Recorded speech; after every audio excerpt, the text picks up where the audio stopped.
BRS అంటే రావెల రవి, రావెల రవి అంటే BRS. KCR అంటే ప్రాణం ఇచ్చే వ్యక్తి, ఉద్యమకారుడు. కేసీఆర్ యువసేన రాష్ట్ర ఉపాధ్యక్షులు రావెల రవి. అధికారంలో ఉన్నప్పుడు మీరు అదే పార్టీలో ఉన్నారు, ఇప్పుడు కూడా అదే పార్టీలో ఉన్నారు. వేరియేషన్స్ ఉన్నాయా? వేరియేషన్స్ అంటే ప్రజలు ఇప్పటికి కూడా కేసీఆర్ గారిని కోరుకుంటా ఉన్నారు. మరి కేసీఆర్ రావట్లేదు కన్నా ఫామ్ హౌస్ కి పరిమితం అయింది కదా. కేసీఆర్ గారి మౌనం వెనుక ఒక వ్యూహం ఉంటుంది. కేసీఆర్ గారు ఏ సమయంలో ఎప్పుడు బయటికి రావాలనేది ఆయనకు తెలుసు. వ్యూహం ప్రకారం రావట్లేరా లేకపోతే రెస్ట్ తీసుకుంటున్నారా? ప్రజలకు తెలియాలన్న ఉద్దేశంతో ఆయన వ్యూహాత్మకంగా మౌనంగా ఉంటున్నారు తప్పించి ఆయన ఎటువంటి అదిగలేదు. మీరు ఒక బీఆర్ఎస్ పార్టీ నాయకుల్లా మాట్లాడకుండా అసలు అప్పుడు బాగున్నారా ప్రజలు, ఇప్పుడు బాగున్నారా? నేను ఒక పార్టీ నాయకునిగా చెప్పట్లేదు. నీళ్లు కూడా రాక ఇప్పుడు చాలా పొలాలు ఎండిపోతా ఉన్నాయి. ఇప్పుడు ఎమ్మెల్యే గారు ఎక్కడికి పోయినా కూడా ఈ వాటర్ గురించి ప్రజలందరూ అడుగుతా ఉన్నారు. మరి ఇప్పుడు దానికి ఆయన రెస్పాన్స్ ఎలా ఉంది? అంటే మేమేం చేస్తాం, మేము అధికారంలో లేం కదా అని అంటున్నారా పల్లా గారు? పల్లా రాజేశ్వర రెడ్డి గారు ప్రజల పక్షంలో ఉన్నారు, రైతుల పక్షంలో ఉన్నారు. పల్లా రాజేశ్వర రెడ్డి గారు ప్రజల్లో ఉంటున్నారు. అసలు వారంలో 4 రోజులు ఇక్కడే పడుకుంటున్నాడు, ఇక్కడే బస చేస్తా ఉన్నాడు. పల్లా రాజేశ్వర రెడ్డి గారిది అది హాస్పిటల్లో జనగాం నియోజకవర్గానికి ఫ్రీ అని చెప్పి అన్నారు. అది నిజమాదా అబద్ధమా? 100% నిజం.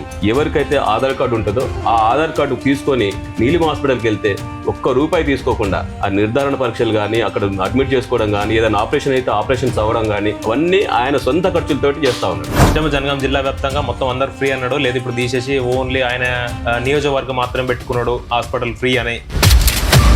ఆయన ఓన్లీ జనగాంకి ఎమ్మెల్యే కాబట్టి ఆయన జనగాం వరకు చూస్తారు. ఇప్పుడు అంత బలంగా ఉందా జనగాంలో టీఆర్ఎస్ పార్టీ? చాలా బలంగా ఉంది. ఇప్పటికిప్పుడు ఎలక్షన్స్ వచ్చినా కూడా రాష్ట్ర వ్యాప్తంగా అఖండ మేయాడుతో గెలిచే అవకాశాలు ఉన్న ఏకైక పార్టీ బీఆర్ఎస్ పార్టీ. ఎందుకు అంత వ్యతిరేకం ఉందా కాంగ్రెస్ మీద? 100%. కేవలం ఒక మహిళల కోసం ఆర్టీసీలో ఫ్రీ బస్ అని పెట్టారు, దానివల్ల ఏం ఉపయోగం లేదు. ఎందుకు లేదన్న? చాలా మంది ఎంతో మంది నిరుపేదలు తిరుగుతున్నారు కదన్న. కాంగ్రెస్ పార్టీ నుంచి 30 మంది ఎమ్మెల్యేలు టీఆర్ఎస్ పార్టీకి వస్తున్నారు. అవకాశాలు ఎవరో మన ఎర్రబెల్లి దయాకర్ రావే చెప్పాడు. అవకాశాలు ఉన్నాయి. ఎందుకంటే కాంగ్రెస్ పార్టీ మీద విసిగిపోయింది. ప్రజలే కాదు, ఎమ్మెల్యేలు కూడా విసిగిపోయింది. అంటే ఎమ్మెల్యేలకు ఉంది, ప్రజలకు ఉందా, లేకపోతే కేసీఆర్ అధికార దాహంతో, లేకపోతే వాళ్ళందరూ గుంజుకుందామని చూస్తుండా? ఉక్రెయిన్ వార్ అప్పుడు మీ పాప ఉక్రెయిన్ లో చదువుకుంటుందని చెప్పి అసలు ఆ సిచ్యువేషన్ లో మీ కండిషన్ ఏంది అప్పుడు? ఇంకా అది చాలా భయంకరం తమ్ముడు. ఎందుకంటే మాకున్నది ఒక్కగానొక్క పాప, వర్ణనాతీతం అది. ఎందుకంటే తను అక్కడ ఎంత ఇబ్బంది పడుతుంది అనేది మేము చూసాం. ఆమె ఉన్న చుట్టుపక్కల ప్రాంతాలలో బాంబర్స్ అవి పడి వాళ్ళ బిల్డింగ్స్ అన్ని మొత్తం షేక్ అయ్యాయి అంట. ఆ వార్ జరిగేటప్పుడు ఆ ఏదైతే ఆ బాంబులు అవి ఇవన్నీ పడి ఆ కిటికీలు అద్దాలు అవన్నీ పలగడం వల్ల ఈ పిల్లలందరూ బంకర్స్ లో పోయి దాచుకునేవారంట. వచ్చే పరిస్థితి కూడా లేదు. ఒకానొక సందర్భంలో వస్తుందా రాదా అనే భయం కూడా మాకు బాగుంటుంది. ఊహించుకోలేము. అసలు మా పాప మా ఇంటికి వచ్చేదాకా కూడా చాలా నమ్మకం తక్కువ ఉంటుండే. బీఆర్ఎస్ పార్టీ ఎలక్షన్స్ అంటే భయపడుతుందా? లేదు, బీఆర్ఎస్ పార్టీ ఇప్పటికీ నేను ఏదో చెప్తున్నాను కదా, ఈ క్షణంలో ఎలక్షన్స్ పెట్టినా కూడా పార్టీ సంసిద్ధంగా ఉంది. ప్రజలు కూడా బీఆర్ఎస్ పార్టీ వైపే ఉన్నారు. అలాంటప్పుడు మేము ఎందుకు భయపడతాం?